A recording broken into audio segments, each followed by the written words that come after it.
मन यदि लक्ष्य पर रहे, मन यदि स्थिर रहे, मन यदि स्थिर हो जाए तो जन्म जन्म का भूला हुआ जो परमात्मा उसकी भी याद आ जाए। अब मन यदि चंचल हो जाए तो 2 मिनट में जो कुछ सुने हैं सो सब भूल जाएंगे।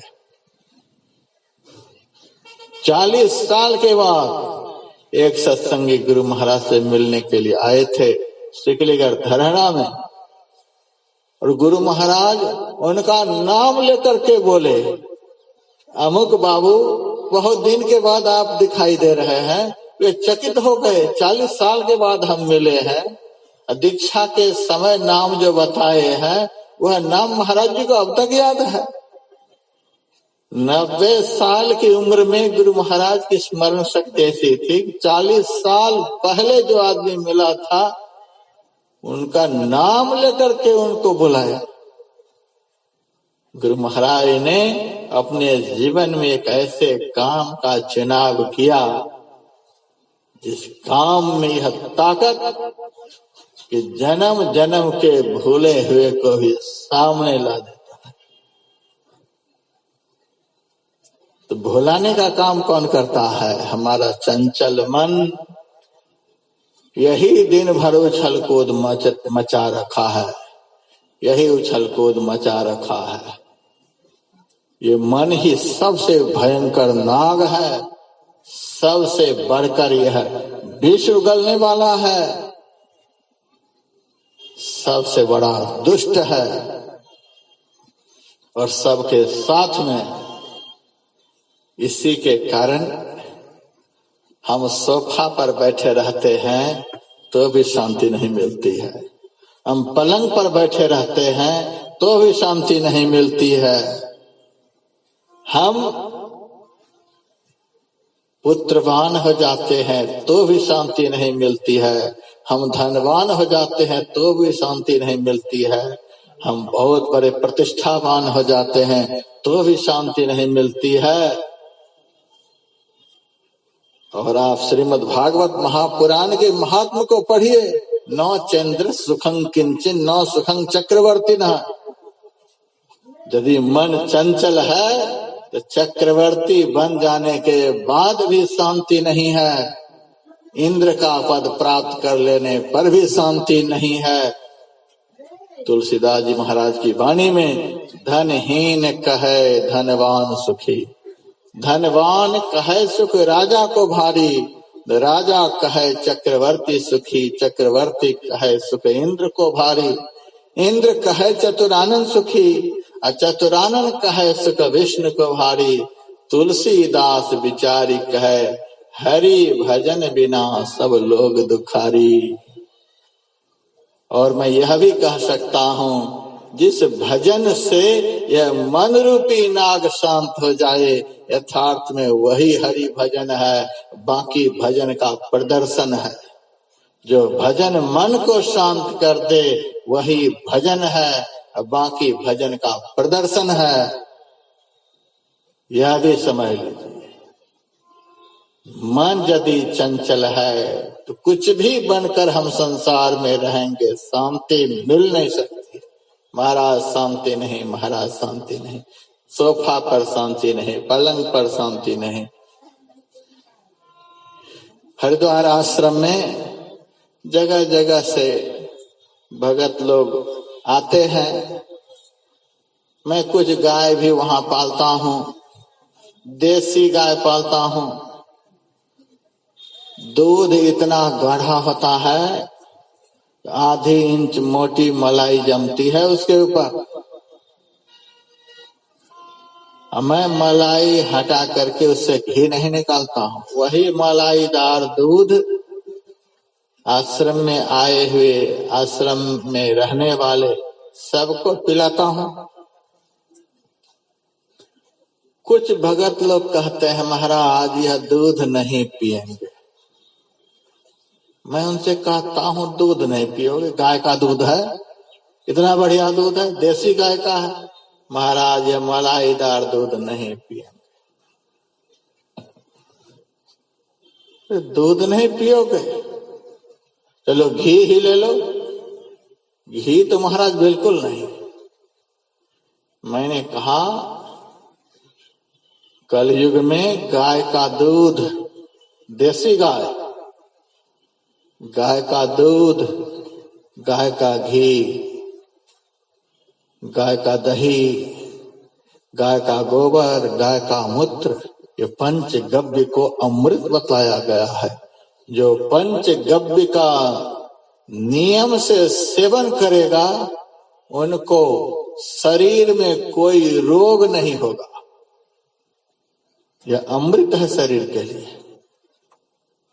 और तुम खाओगे नहीं, पियोगे नहीं? महाराज नहीं। क्यों? हाई ब्लड प्रेशर हो गया है। हाई ब्लड प्रेशर वाले मलाईदार दूध नहीं पी सकते।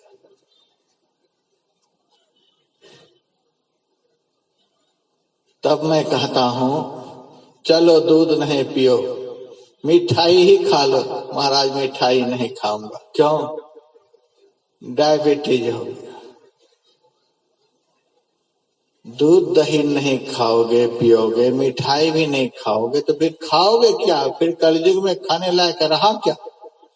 विष्णु महापुराण में लिखा हुआ है, देवता के शरीर से जो मनुष्य के शरीर में आते हैं उनको दूध पीने में बहुत अच्छा लगता है, दही बहुत बढ़िया, मिठाई खाने में बहुत अच्छा। यह सब खाने पीने में जिनको बहुत अच्छा लगे, समझ लेना सीधा स्वर्ग से, देवता के शरीर से मनुष्य के शरीर में जन्म हुआ है। और मांस खाने में, मछली खाने में, अंडा खाने में, नशा वगैरह खाने में, पीने में जिनको आनंद आए, समझ लेना लंका से उसका ट्रांसफर हुआ है। रावण के कुल खानदान का वह कभी रहा होगा। साफ साफ मैं कहता हूं, हमें क्या है, हमें वोट लेना है किसी से? साफ साफ कहता हूं, जिनको गंदी गंदी चीजें खाने पीने में आनंद आए, समझ लेना उस कुल खानदान का होगा किसी जन्म में। इतनी अच्छी अच्छी चीजें नहीं खाओगे महाराज, इससे डायबिटीज की बीमारी बढ़ जाएगी, ब्लड प्रेशर की बीमारी बढ़ जाएगी। मैं उनसे कहता हूं, ये बीमारी आती है किसको? डायबिटीज की बीमारी याद रखिए, मिठाई खाने से नहीं होती है। हाई ब्लड प्रेशर घी पीने से नहीं होता है। जो बहुत ज्यादा चिंता करता है, जो बहुत अधिक टेंशन में रहता है, उसको यह बीमारी लगती है।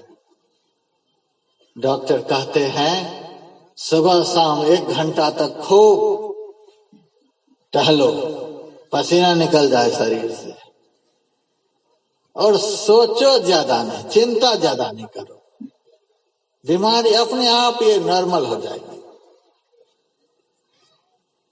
लोग मेरे से कहते महाराज दुनिया की आबादी इतनी बढ़ रही है,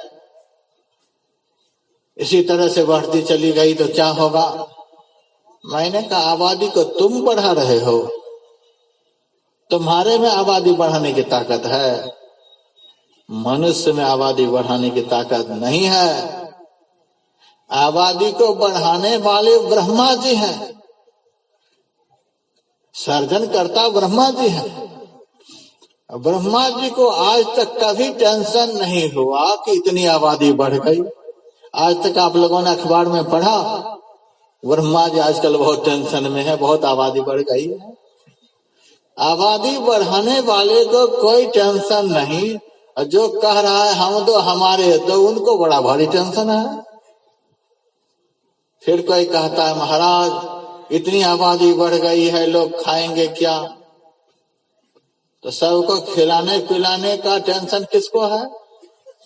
विष्णु भगवान को। विष्णु भगवान ने आज तक किसी के सामने दिवाला घोषित किया जब हम राशन पानी नहीं दे पाएंगे। विष्णु भगवान दिवाला घोषित नहीं कर,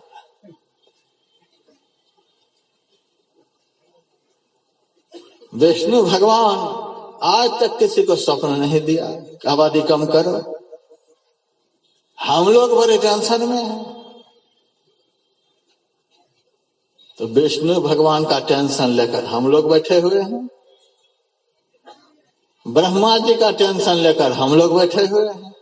और कोई आदमी कहते इसी तरह से आबादी बढ़ गई तो आदमी रहेगा कहाँ? आदमी पर आदमी खड़ा हो जाएगा, आदमी रहेगा कहाँ? आबादी का नियंत्रण करना यह शिव जी का काम है, शिव जी का टेंशन। और शिव जी आराम से अमरनाथ की गुफा में भजन कर रहे हैं, उनको कोई टेंशन नहीं। और ये आदमी जो एक मच्छर को भी नष्ट नहीं कर सकता, एक मच्छर को भी कंट्रोल नहीं कर सकता, उनको बड़ा भारी टेंशन है। ब्रह्मा विष्णु महेश का टेंशन लिए जो बैठा हुआ है वह दूध ही कैसे खाएगा? ऐसे को ही हाई ब्लड प्रेशर की बीमारी बहुत सोच रहा है। मैंने कहा आबादी बहुत बढ़ जाएगी, तुमको टेंशन क्या है? शिव जी एक ही भूकंप के झटके में सारी आबादी को लेवल में ले आएंगे। एक बार ऐसी बाढ़ ला देंगे कि लाखों लोग बह जाएंगे। आबादी को लेवल में लाने की ताकत शिव जी के पास है, तुमको क्या चिंता है? हमें तो केवल चिंतन करना है, चिंतन करने का अधिकार हमको है।